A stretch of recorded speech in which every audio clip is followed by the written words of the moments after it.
Ration വിതരണം സംസ്ഥാനത്ത് വീണ്ടും തടസ്സപ്പെട്ടു എന്ന വാർത്തയാണ് ഇ പോസ് മെഷീൻ തകരാറിലായതാണ് കാരണമായി പറയുന്നത്. IT സെൽ പ്രശ്നപരിഹാരത്തിന് ശ്രമിക്കുന്നു. VA ഗിരീഷ് നമുക്കൊപ്പം തിരുവനന്തപുരത്ത് നിന്ന് ചേരുന്നു. ഗിരീഷ്, പറയൂ വിശദാംശങ്ങൾ. SKN ഇ പോസ് മിഷൻ തകരാറിനെ തുടർന്നാണ് സംസ്ഥാനത്ത് ഇപ്പോൾ റേഷൻ വിതരണം തടസ്സപ്പെട്ടിരിക്കുന്നത്. സംസ്ഥാനത്തെ ഒട്ടുമിക്ക റേഷൻ കടകളിലും ഇപ്പോൾ വിതരണം പ്രതിസന്ധിയിലായിരിക്കുകയാണ്.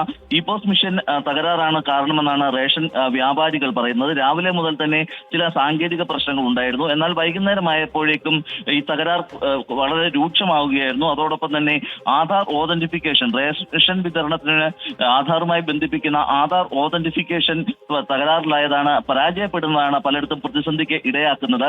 അതുകൊണ്ട് തന്നെ റേഷൻ കടകളിൽ എത്തുന്നവർ നിരാശരായി മടങ്ങേണ്ടി വരുന്ന ഒരു സാഹചര്യം ഉണ്ടാകുന്നു. ചിലയിടങ്ങളിൽ റേഷൻ വ്യാപാരികളുമായി തർക്കങ്ങൾ ഉണ്ടാകുകയും ചെയ്യുന്നു. അതുകൊണ്ട് തന്നെ ഈ പ്രശ്നത്തിന് അടിയന്തരമായി പരിഹാരം കാണണമെന്നാണ് റേഷൻ വ്യാപാരികൾ ആവശ്യപ്പെടുന്നത്. നേരത്തെ മുതൽ തന്നെ അവരുന്നയിക്കുന്ന ഏറ്റവും പ്രധാനപ്പെട്ട ആവശ്യങ്ങളിലൊന്നാണ് ഇ പോസ് മിഷന്റെ തകരാർ പരിഹരിക്കുക എന്നുള്ളത്. ഏതായാലും ഇപ്പോൾ IT സെല്ലുമായി ബന്ധപ്പെട്ട പ്രശ്നപരിഹാരത്തിന് ശ്രമിക്കുന്നതായിട്ടാണ് ഭക്ഷ്യമന്ത്രി GR അനിലിന്റെ ഓഫീസ് അറിയിക്കുന്നത്. വളരെ വേഗം ഇത് പ്രശ്നം പരിഹരിക്കാൻ കഴിയും എന്നുള്ളതാണ് ഇപ്പോൾ ഭക്ഷ്യമന്ത്രിയുടെ ഓഫീസ് വ്യക്തമാക്കുന്നത്. SKN. Okay, thank you VA Girish. എന്തായാലും ഇത്രയും വേഗം റേഷൻ വിതരണം പുനഃസ്ഥാപിക്കട്ടെ. റേഷൻ വിതരണം ഇടയ്ക്കിടയ്ക്ക് ഇ പോസ് മെഷീൻ്റെ പ്രശ്നം കൊണ്ട് മുടങ്ങാറുണ്ട്. എന്നാൽ IT സെൽ കാര്യമായി പ്രവർത്തിക്കുന്നതാണ് നമ്മൾ മനസ്സിലാക്കുന്നത്.